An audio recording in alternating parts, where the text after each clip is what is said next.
This video credit to the equippingthepersecuted.org. You can visit their website and see so many things that are happening in the Middle Belt, especially in Plateau State.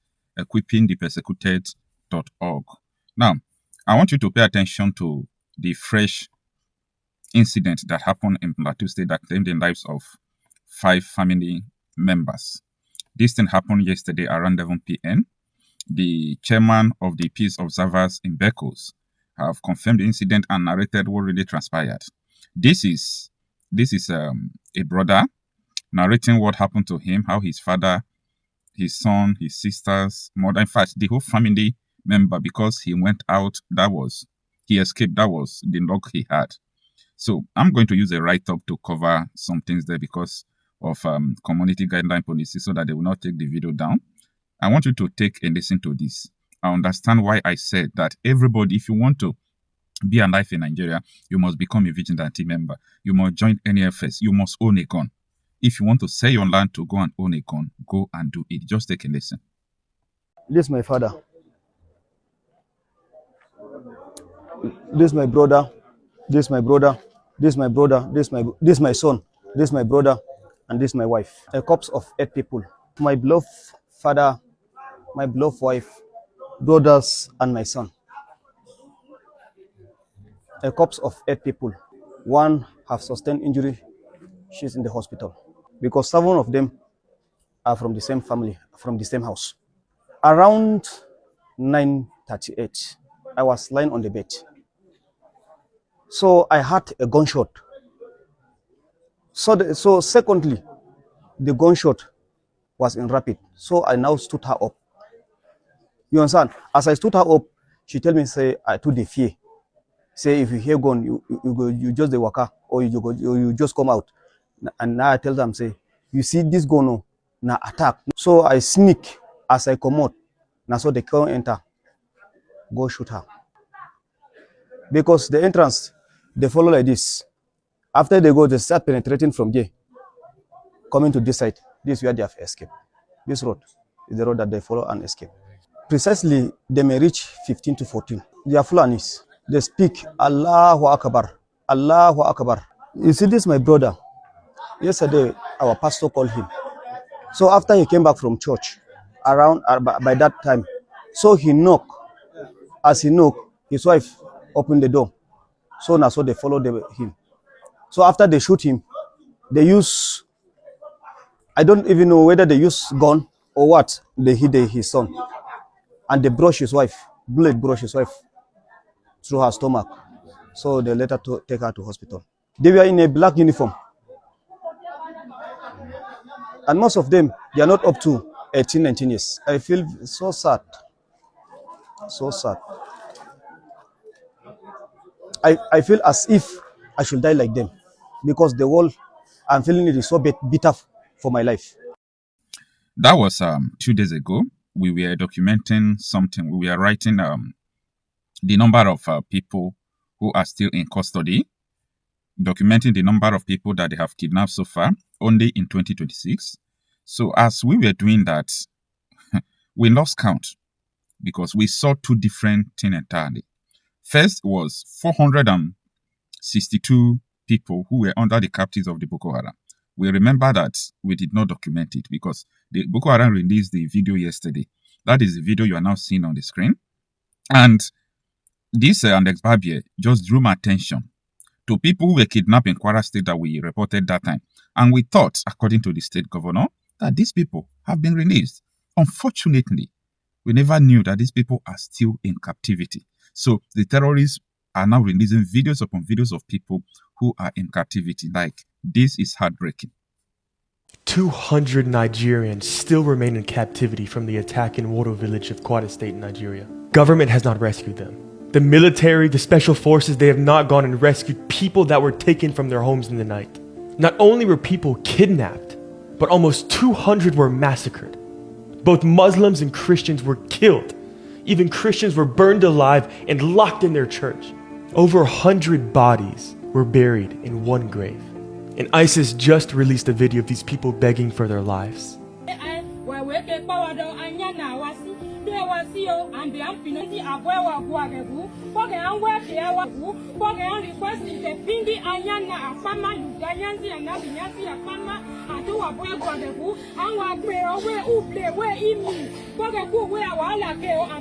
And I went to this village a few weeks ago. We went to Quad Estate to be able to rebuild the village that was burned to the ground.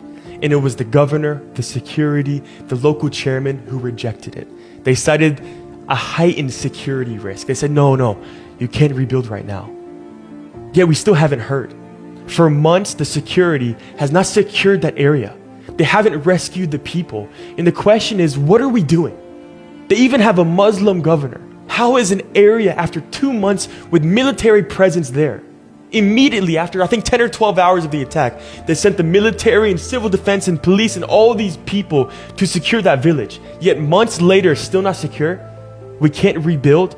We went to rebuild for primarily Muslim people because this is the heart of Christ, is that people would stand with those who are oppressed. Innocent civilians have been taken to the bush. For 2 months, they've been in captivity and nobody has come to their aid. Nobody has come to rescue them. And my fear is that if Nigeria does not act, that we may see 200 more people be killed. Innocent children, innocent women. The most vulnerable of society. In what country can you have thousands of people that are kidnapped and held in captivity? I risked my life and my team's life to go to Woro, to be able to rebuild one of the darkest places.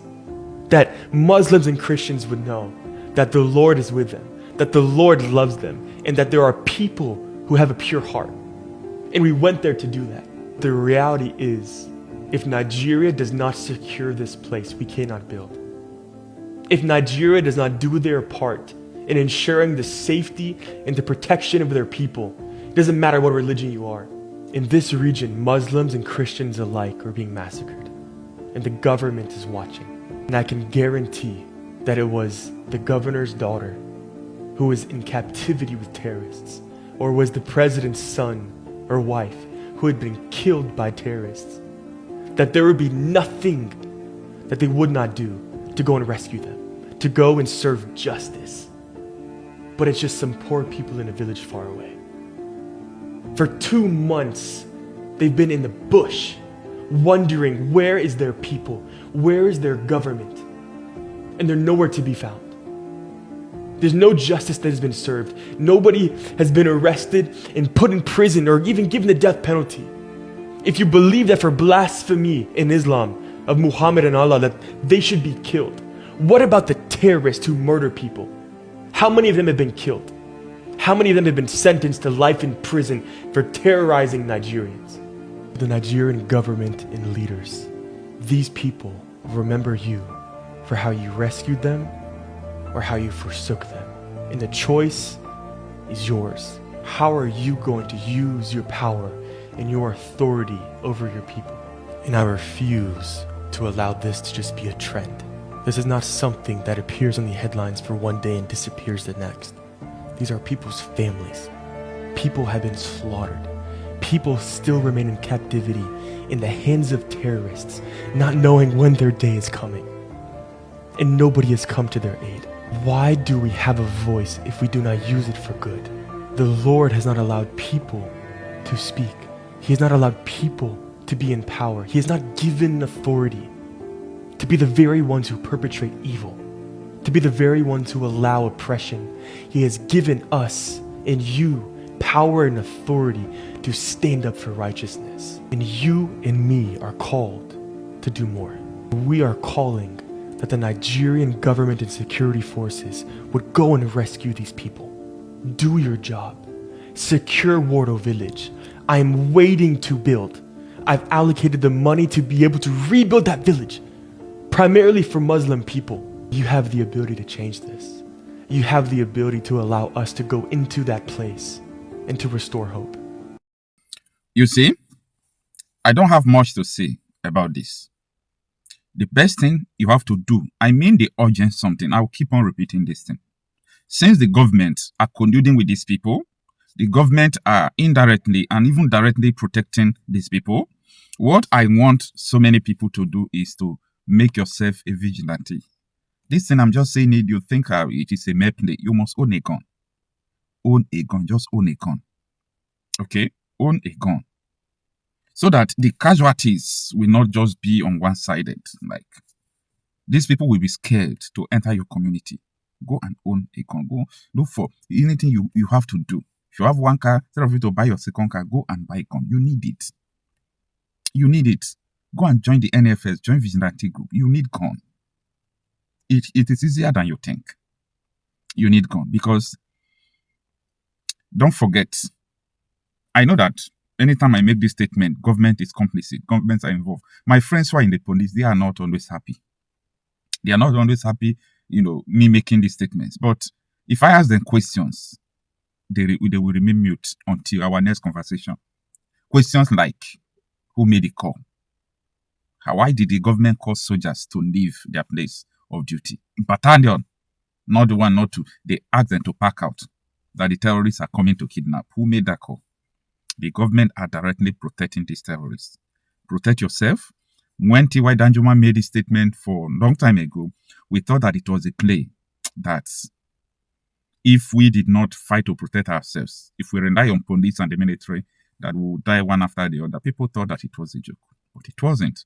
What he said is now a reality.